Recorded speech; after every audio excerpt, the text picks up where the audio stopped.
In between, we have stopped the activity of presentation because nobody is coming forward willingly that I will do this or that. And also, I know that you are quite busy with the assignments, with the other presentations which are graded or must be with the quizzes. So I'm not forcing anybody, but still, if anybody wishes, please let me know. It will be better if we have such kind of activities. It's not last lecture, dear. It is the last unit I'm saying. Okay, last lecture you meant to say, last lecture of the day. Okay, fine. So we will start with the last unit, and that is order statistics. Okay. So have you heard about this word order statistics? I don't think so. Must be in the this one your paper of Estimation. estimation. Yeah, there you might have come to know about this, but those are the applications of order statistics. Now we are actually going to see the theory about the order statistics. Again, see the paper one, paper two, they are core papers, right? And whenever you will be there in statistics, this theory is required. You may feel कि जैसे decision theory में it was altogether applied paper, right? So we can think about the examples, but here what we are doing is the only theory part, because based on theory you can see the applications.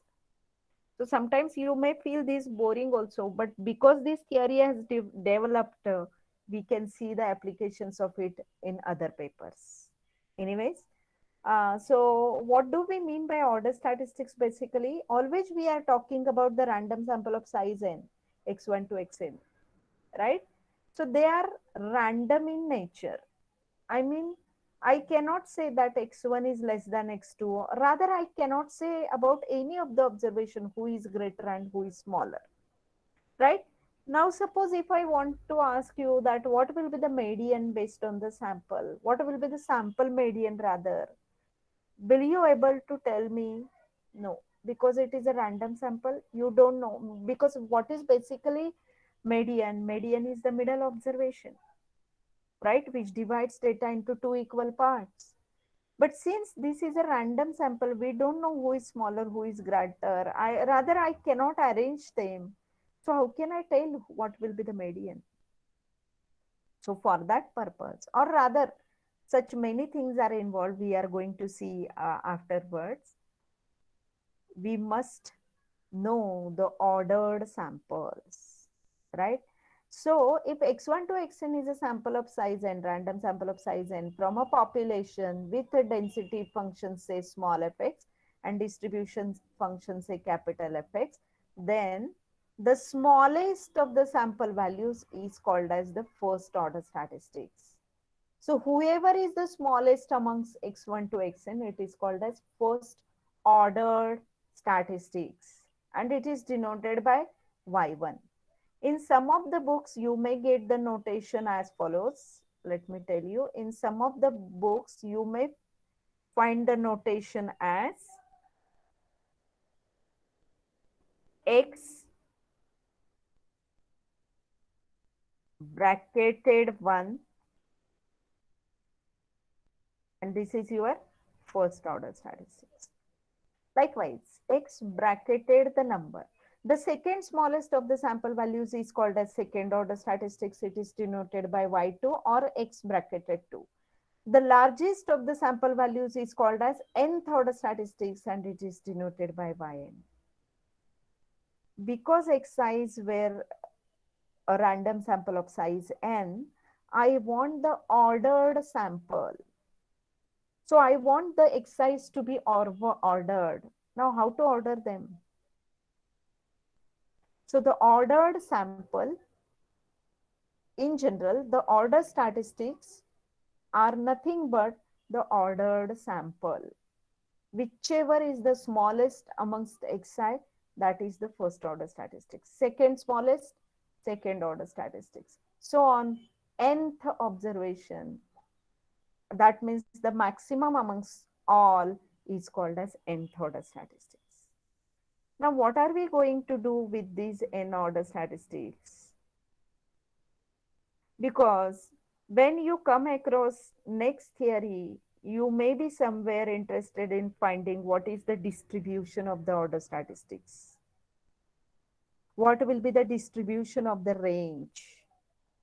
Rather, in your paper of estimation, you might have obtained the distribution of order statistics somewhere in unbiased, what you can say, while finding the unbiased estimator based on the uh, order statistics. You must have obtained the unbiased estimator based on order statistics. You must have obtained maximum likelihood estimator in case of uniform zero theta, right? What is the maximum likelihood of theta? It is nothing but the largest order statistics, that is yn. So what are these order statistics? They are nothing but the ordered sample values.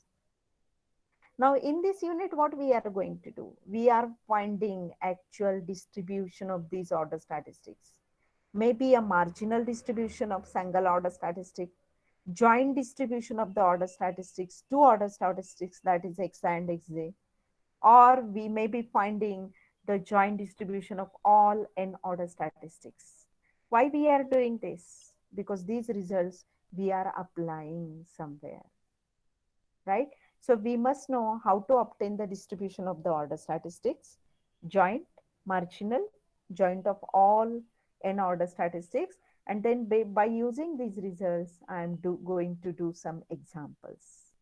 So let's obtain these results one by one. So initially, I'm starting with finding the distribution of rth order statistics. What is the notation I'm going to use? YR, distribution of rth order statistic. Okay, so let's see step by step how to obtain it.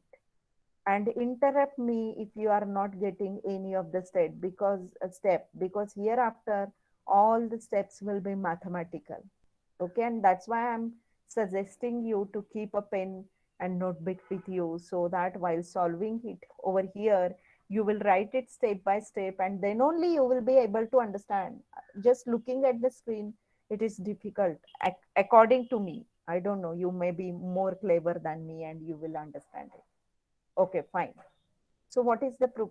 What is the derivation of the distribution of rth order statistic? Distribution of rth order statistic is given by this. G of yr is equal to n factorial into capital F of yr raised to r minus 1 upon r minus 1 factorial, 1 minus capital F of yr raised to n minus r upon n minus r factorial into small f of yr. What is this G of yr? It is PDF of, like when I am saying x1 to xn is a random sample of size n from a population whose PDF is fx, I am writing the form of fx. Fx is equal to, if it is uniform over 0 to theta, I am writing fx is equal to 1 by theta. X is lying in between 0 to theta. Similarly, I am trying to write the PDF of rth order statistic. It is given by G of yr is equal to this. Now, how it has come, that I am going to show you first, and then we will apply it in the example. Then you will understand what this is. Okay, fine.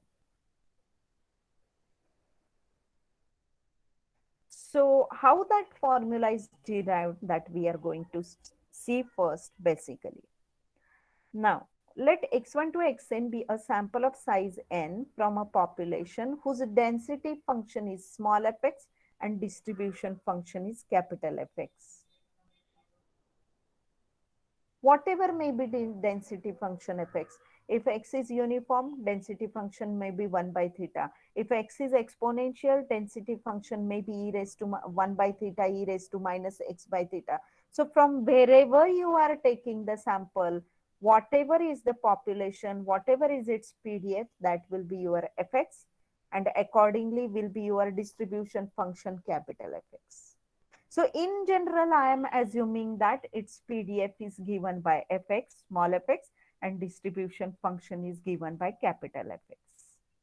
Okay, now see, I feel that these steps are somewhat not easily what you can say easily understandable. So wherever you feel that you are not getting the step, please interrupt me and ask me. Otherwise, I will assume that whatever I am telling, you are getting it. Okay. Now, let Bj be the event that Bj is defined purposefully.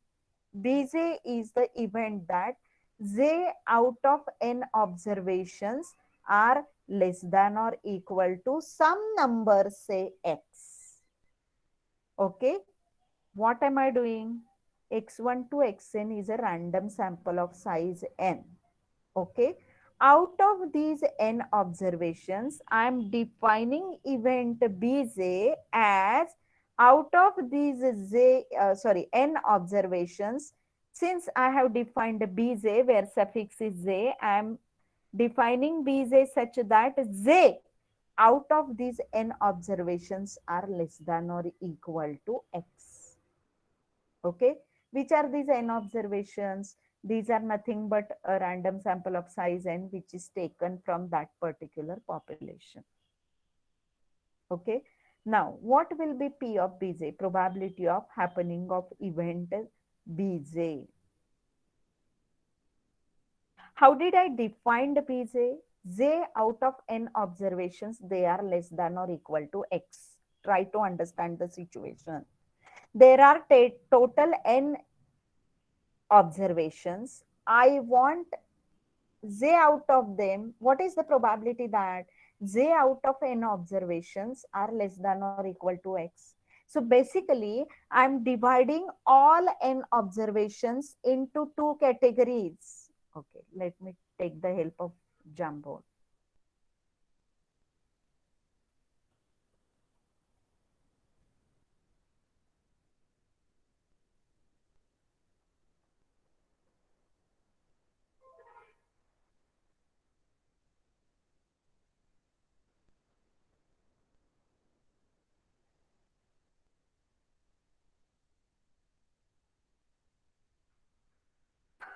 Okay, I hope you are able to see this one, Jamboard. Okay, so there are total n observations. Okay, they are denoted by x1, x2 up to xn. Okay, suppose these are the n observations. What am I doing? I am dividing them into two parts. Not only three observations, I'm saying x1, x2 up to xn. So here may be x3 and so on. I don't know to which side all the observations will be. So I'm basically dividing these all n observations into two parts. One part, the observations which are less than some number x, value x, and other part, the observations which are greater than or equal to that number small x. Okay. So let us call if the observations are less than that number x as success and they are greater than or equal to that number x as failure. Right? So I will take one observation. Is it less than x? Success has occurred. Is it greater than x? Failure has occurred. How many such observations I am checking? N observations. Out of them, I want the probability that out of n, j observations are less than or equal to x. Okay. Then what will be the probability? The probability will be given by binomial distribution. Right? Out of n, we want probability of j to be less than or equal to x. So it is given by ncj because I want j to be less than x. ncj p raised to j q raised to n minus j. Now what is p? P is the probability of success. Now when the success is occurring in this case, if the observation is less than or equal to x. Right? So what is the probability of success in this case? It is same as probability of the observation will be less than or equal to x. And what is failure? Probability that observation will be greater than the number of x, number x, value x, right? Now, we know that probability of x less than or equal to x is nothing but our cumulative distribution function, that is capital Fx. And probability of x greater than x is nothing but 1 minus capital Fx, right? Now let us call this capital Fx as p and 1 minus capital Fx as 1 minus p. Okay. Now let me define distribution function of rth order statistics. Like how we are defining capital Fx. Capital Fx, that is distribution function of xi is nothing but probability of random variable x takes values less than or equal to x. That's why it is called as a cumulative distribution function, right? It takes values less than or equal to small x, right? This is how we are defining the cumulative distribution function, right? Same case over here. I am defining distribution function of the rth order statistic YR. What it will be? G of YR will be equal to probability of random variable YR takes value less than or equal to say small YR, whatever may be the small YR. Right? Now, is it equal to this? Now, try to understand this concept, very important. I want probability of YR, capital YR to be less than or equal to YR. Means what? Probability that random variable YR takes value less than or equal to small YR. Is it P of Bj? How did I define P of Bj? Sorry, Bj.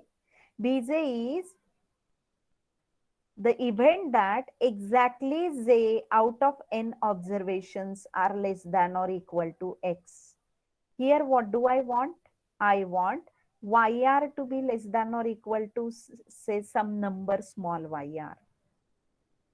That means I want rth order statistic should be less than or equal to some number say small YR.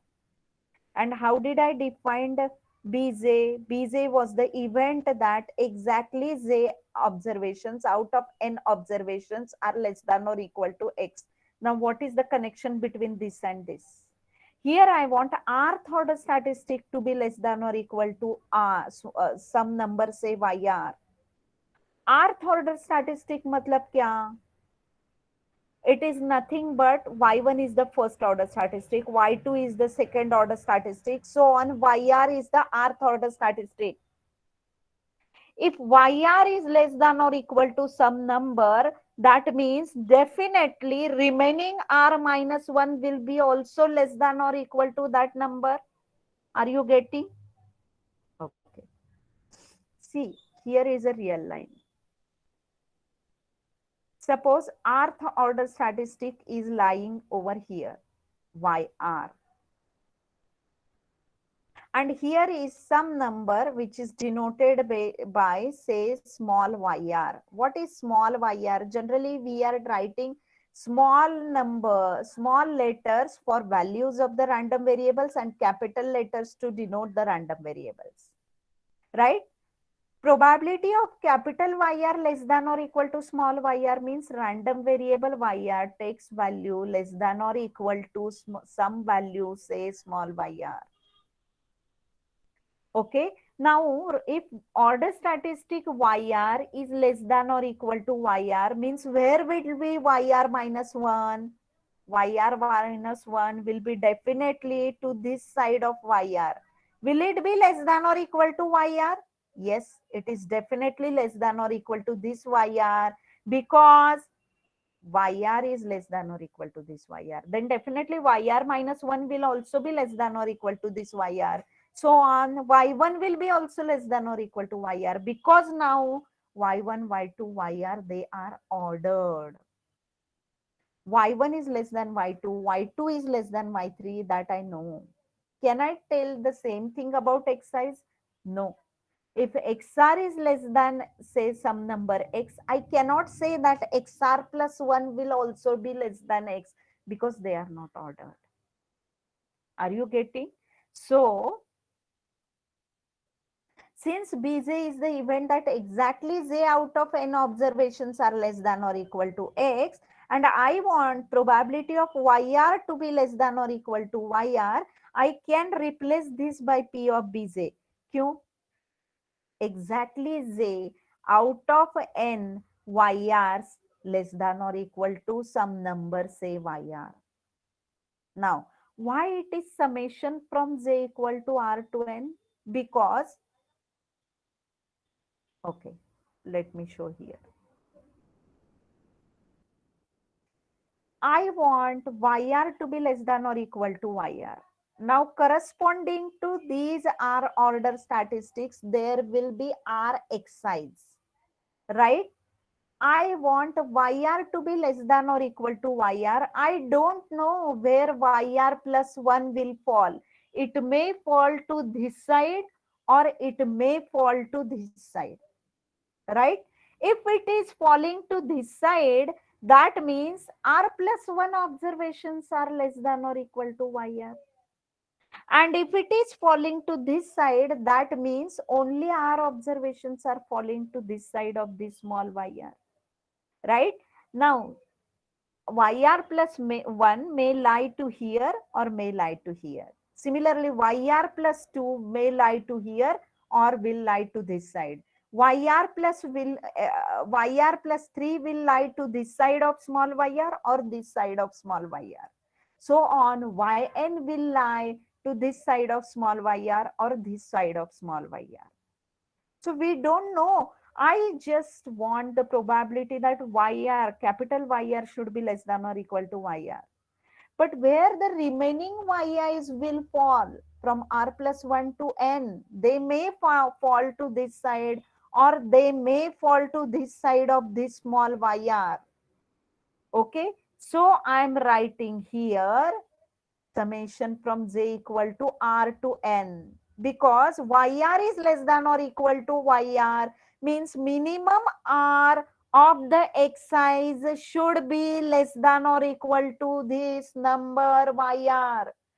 Since yr is the rth order statistic, corresponding to this r order statistics, there will be r x's, right? Those r excises should be less than or equal to yr. Now I don't know about remaining n minus r excise, where they are falling. They may fall to this side of yr or to that side of yr, right? So minimum r of the excises should fall to less than or equal to yr side. That's why it is summation over j equal to r to n. Hope it is clear to you. Now, this P of Bj is given by summation Ncj P raised to j Q raised to n minus j. Just now I have told you. Now, this is nothing but, see, it is capital G of yr. Capital G, I am using it for distribution function of rth order statistics. Capital Fx is for distribution function of x's. Okay, now, how to obtain the PDF from distribution function? Just we need to take the derivative. Okay. So G of yr is nothing but, see, actually it is d by dyr of G of yr, capital G of yr. But I am writing it as d by dx of G of yr, and then put x is equal to yr. Just for the sake of again and again writing d of dyr, I am writing it as d by dx, and afterwards I will substitute x is equal to yr. Okay. So So what it is? D by dx of capital G of yr. What is my capital G of yr? It is nothing but summation n c j p raised to j q raised to n minus j sum over j equal to r to n. Now summation and derivative are interchangeable, right? So I'm taking derivative inside the summation of this. Now look at here carefully. D by dx of n c j p raised to j q raised to n minus j. Am I able to say x anywhere? No. Then how the derivative is possible? But try to understand that I have used p for capital Fx, q for 1 minus fx, right? So summation n c j is constant with respect to derivative, take it outside. What will be the derivative of p raised to j into q raised to n minus j? Apply UV rule, product rule of derivative. So derivative of p raised to j with respect to x, it will be j into p raised to j minus 1. Now, what is p? P is capital Fx. So its derivative will be small fx, right? Its derivative will be small fx. Derivative of what? P. What is P? P is capital Fx. Its derivative with respect to x will be small fx, right? So I took derivative of the first term multiplied by the second term as it is, q raised to n minus j, applying UV rule, plus u into derivative of v. What is u? U is p raised to j. Derivative of v means derivative of q raised to n minus j. What it will be? N minus j into q raised to n minus j minus 1 into derivative of q. Now what is q? It is 1 minus capital Fx. Its derivative will be minus small f of x. Right? Now, the next step. This I wrote it as it is, first term n c j into p raised to j minus 1, q raised to n minus j. I am taking f of x common from both the terms and taking it outside the summation because it is not containing j. So first two terms as it is, see, this was plus over here, but here it is minus. So I am writing in all minus over here. N minus j, p raised to j, q raised to n minus j, minus 1. All the terms as it is. Next. Next, try to understand. This NCJ is for both the terms, right? So I'm taking n upon j outside. What is NCJ basically? N factorial upon j factorial into n minus j factorial, right?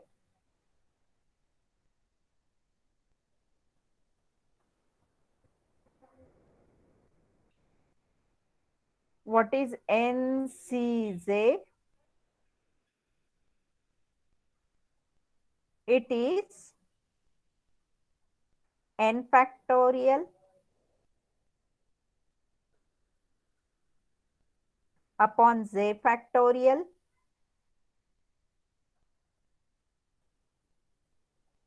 into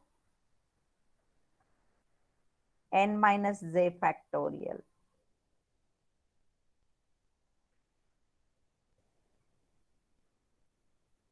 So if I take n upon j out from this,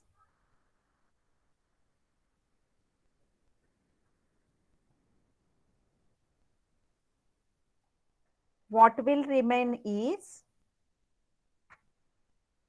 n minus 1 factorial in the numerator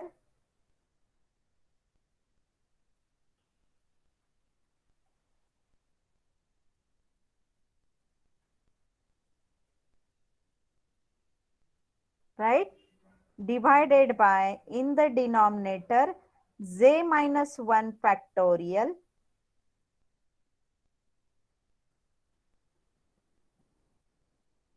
into n minus j factorial,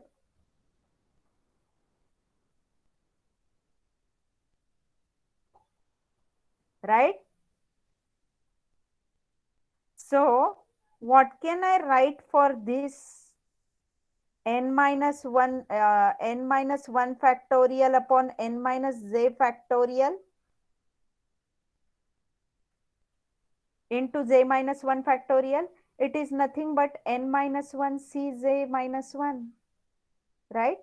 So if I take n minus j out from this, what will remain is n minus 1 cj minus 1. Remaining terms as it is. Okay. Now, next. Since n is constant again with respect to j, I am taking it outside. So n into fx. This n minus 1 cj minus 1 as it is. Now, this j and this j will get cancelled. So, in the first term, what will remain is only p raised to j minus 1 into q raised to n minus j minus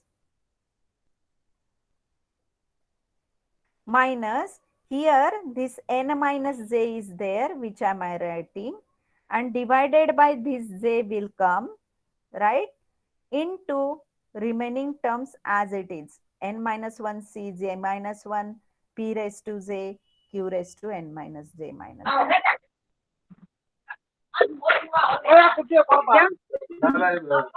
Somebody has unmuted. Please mute yourself. Who has unmuted? लाइल थी तो बनाइए ना मुर्गी राइलो क्या था line ना पड़ता तो Dimple, Dimple, unmute yourself. Dimple.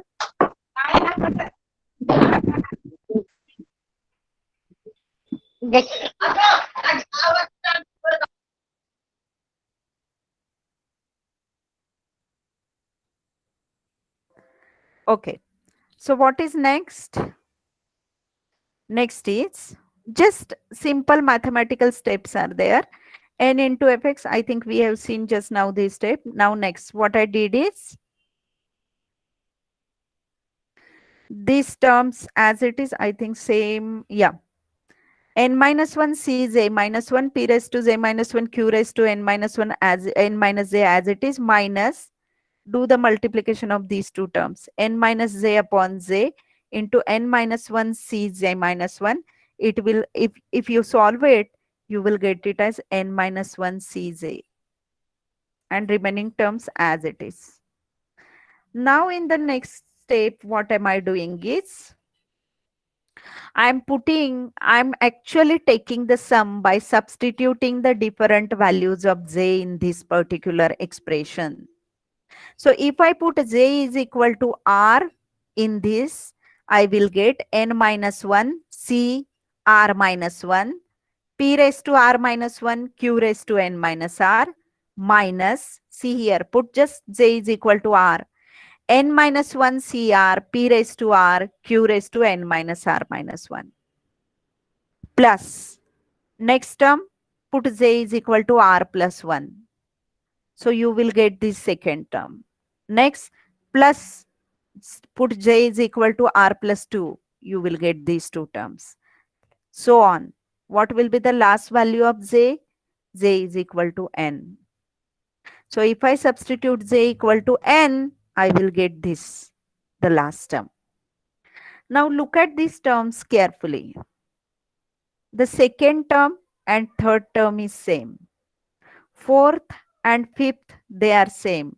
Just what is the difference? Here it is minus, here it is plus. See, n minus 1 cr p raised to r q raised to n minus r minus 1. N minus 1 cr p raised to r. So likewise, each alternate terms, they are same. Minus plus, minus plus. Okay, so this term will get cancelled with the next one. This term will get cancelled with the next term. So on. What will remain? The first term and the last term, right? So the first term I wrote it over here. I did not write the last term. Why? Because look at here, n minus 1 Cn. What is the meaning of NCX? Out of n, we are choosing x. We are making the group of x. How many groups are possible?